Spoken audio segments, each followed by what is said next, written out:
Ajaib sih ini. Hanya dengan harga 700 hingga 800 ribuan saja kita bisa dapetin action cam dengan dua lensa seperti ini.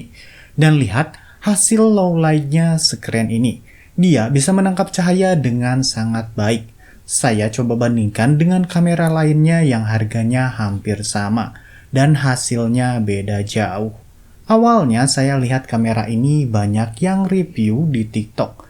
Dan sempat gak percaya juga kalau hasilnya sebagus itu.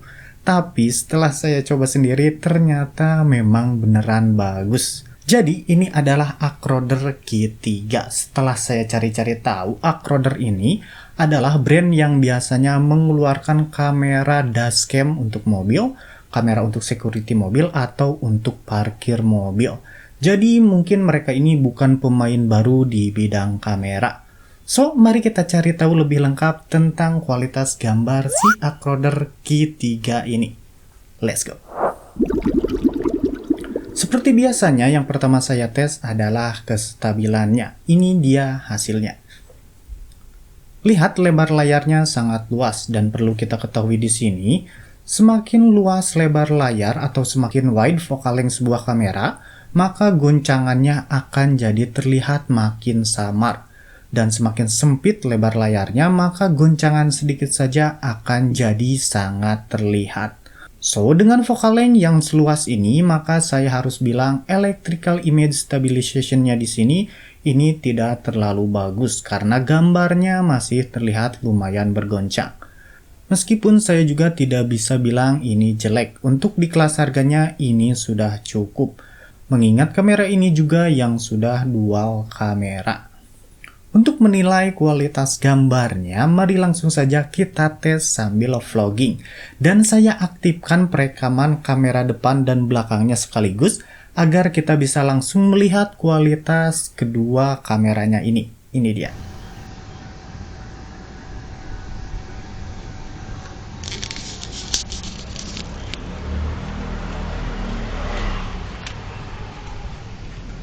Jadi seperti inilah kualitas Acroder Q3 dual kamera ketika saya simulasikan untuk vlogging. Kamu bisa perhatikan untuk kualitasnya seperti ini, hasilnya di kondisi cahaya yang sangat cerah.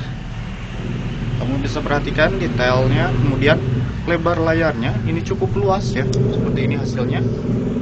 Dan kamu juga bisa perhatikan kualitas suaranya seperti ini. Kebetulan ini di pinggir jalan, jadi kamu bisa dengarkan noise dari kendaraan-kendaraan yang lewat. Itu suara motor, kamu juga bisa dengarkan. Nah, seperti ini ya.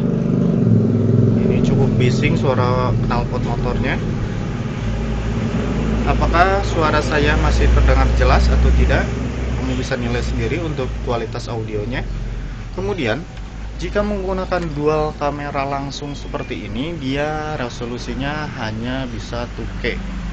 Kalau kita switch jadi satu-satu, misalkan kamera depan saja, dia bisa sampai 4K. Kamera depan saja atau kamera belakang saja, dia bisa 4K. So, kamu bisa nilai ya, ini kualitas gambarnya seperti ini dan juga kualitas audionya. Saya pun kemudian coba bandingkan dengan smartphone yang harganya sedikit di atasnya untuk melihat seperti apa kualitasnya jika dibandingkan dengan kamera di smartphone yang harganya bisa 2 kali atau 3 kali lipatnya, dan seperti inilah hasilnya. Nah, ini hasil Acroder Q3 ketika saya sandingkan dengan Samsung A07. Hasilnya seperti ini di mode dual kameranya langsung. Kalau untuk yang di Acrodernya ya, jadi kamera depan dan kamera belakang merekam secara langsung. Hasilnya seperti ini. Kamu lihat nih, kita bandingkan untuk dynamic range-nya bagian belakang.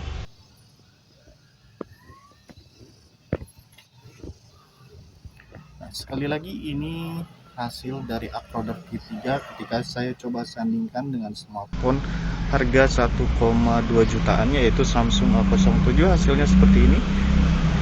Bisa kamu nilai ya untuk detailnya, kemudian untuk dynamic range-nya di bagian belakang.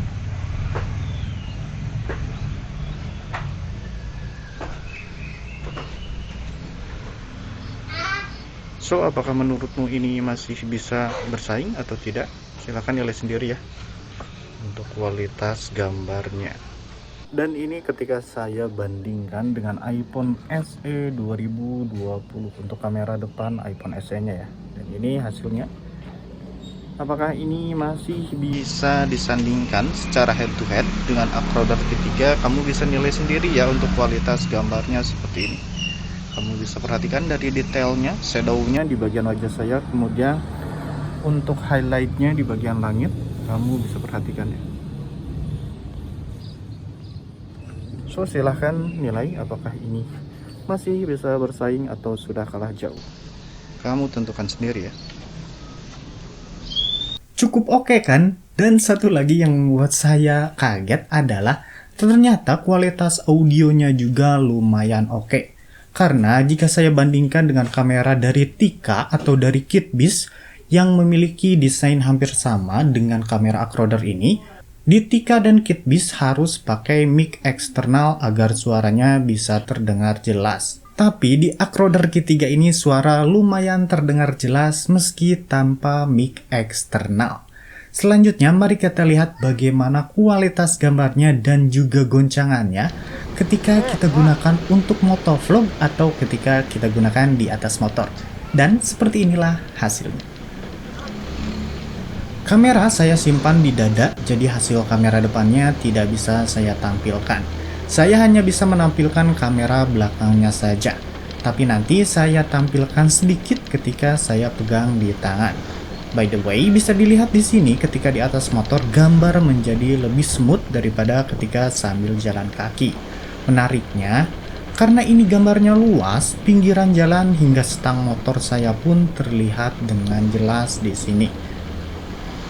Sayangnya sampai video ini dibuat saya tidak menemukan cara untuk menghilangkan timestamp yang ada di video, sehingga di setiap video tampil jam dan waktunya. Solusinya mungkin saya hanya bisa melakukan cropping agar timestamp jadi tidak terlihat. Untuk kualitas gambarnya saya pikir ini sudah sangat oke buat kamu yang ingin membuat konten vlogging namun dengan budget yang minim, meskipun gambarnya tidak tajam-tajam banget. Seperti yang saya bocorkan di awal, jika kamera ini juga sangat oke ketika digunakan di malam hari. Dan ini hasil pengetesannya jika saya gunakan sambil vlogging di kondisi low light atau di malam hari.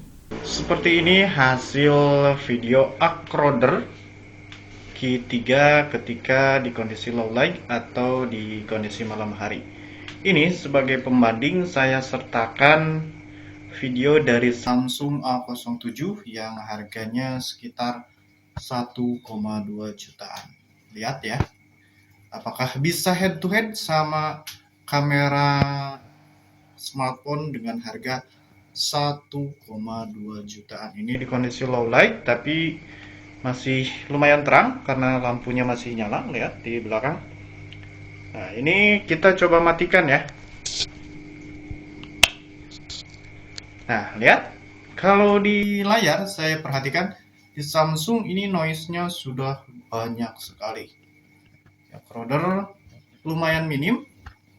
Dan mari kita coba keluar ruangan ke tempat yang lebih gelap. Seperti apa kualitasnya.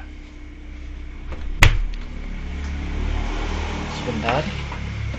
Kita ke area yang lebih gelap nih.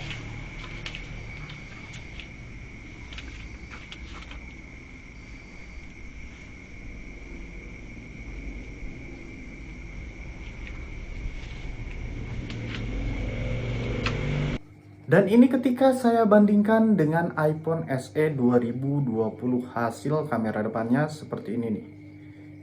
So, ini bisa kamu jadikan patokan ketika misalkan kamu ingin tahu seberapa bagus sih di kondisi low light-nya yang mungkin akan kepake ketika misalkan kamu nge-vlog di cafe, di tempat yang remang, atau di tempat camping misalnya, atau di tempat apapun yang kondisinya tidak memiliki pencahayaan yang terang ya.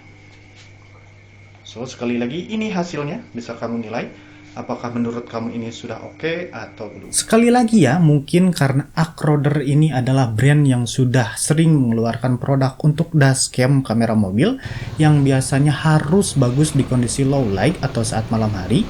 Itu makanya kamera ini juga bagus di kondisi malam hari.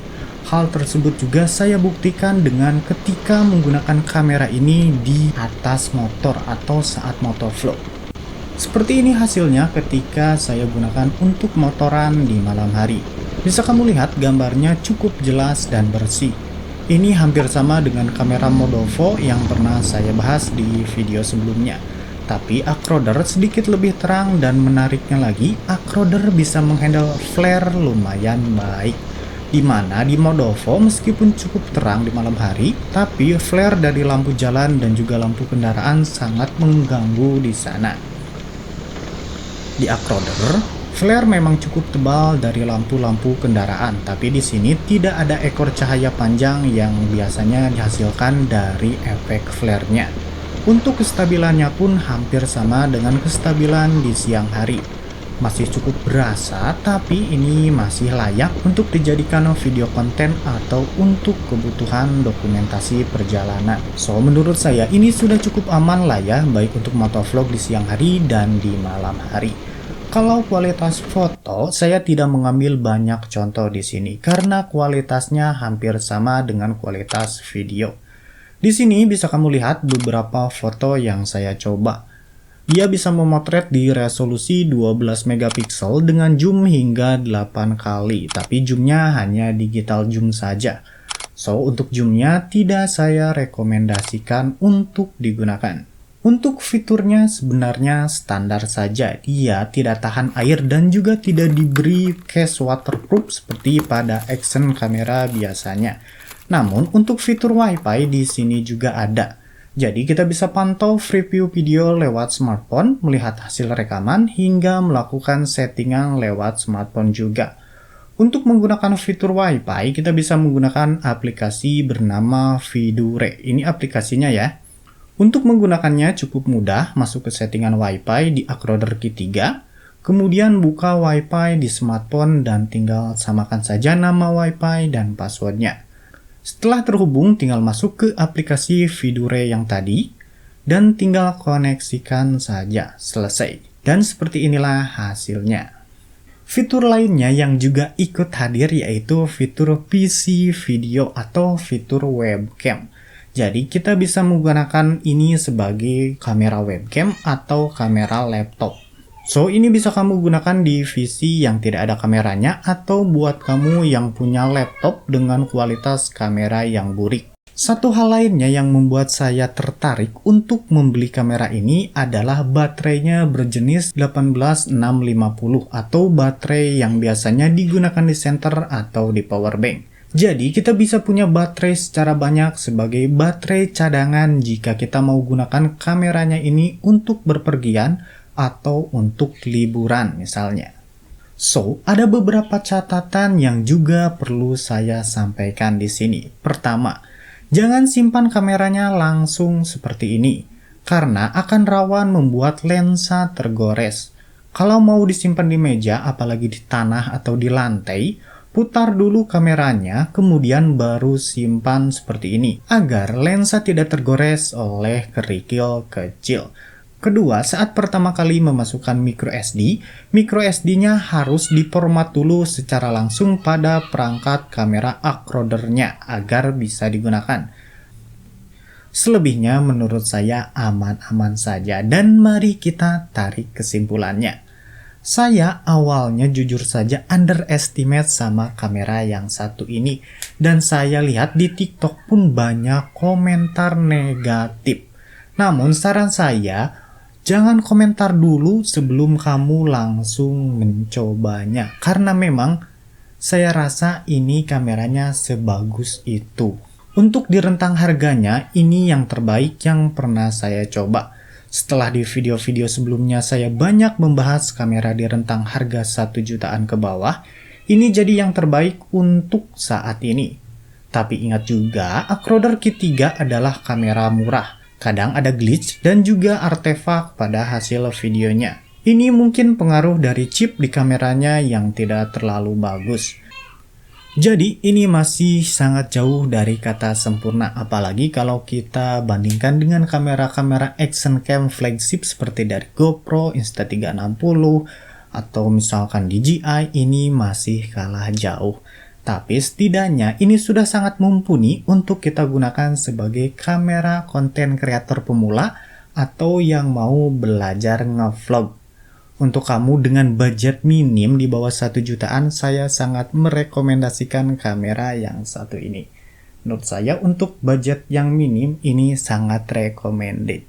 So itu dia untuk review saya terhadap kamera Acroder yang mirip Osmo Pocket atau mirip Insta360 seri X juga bisa nih.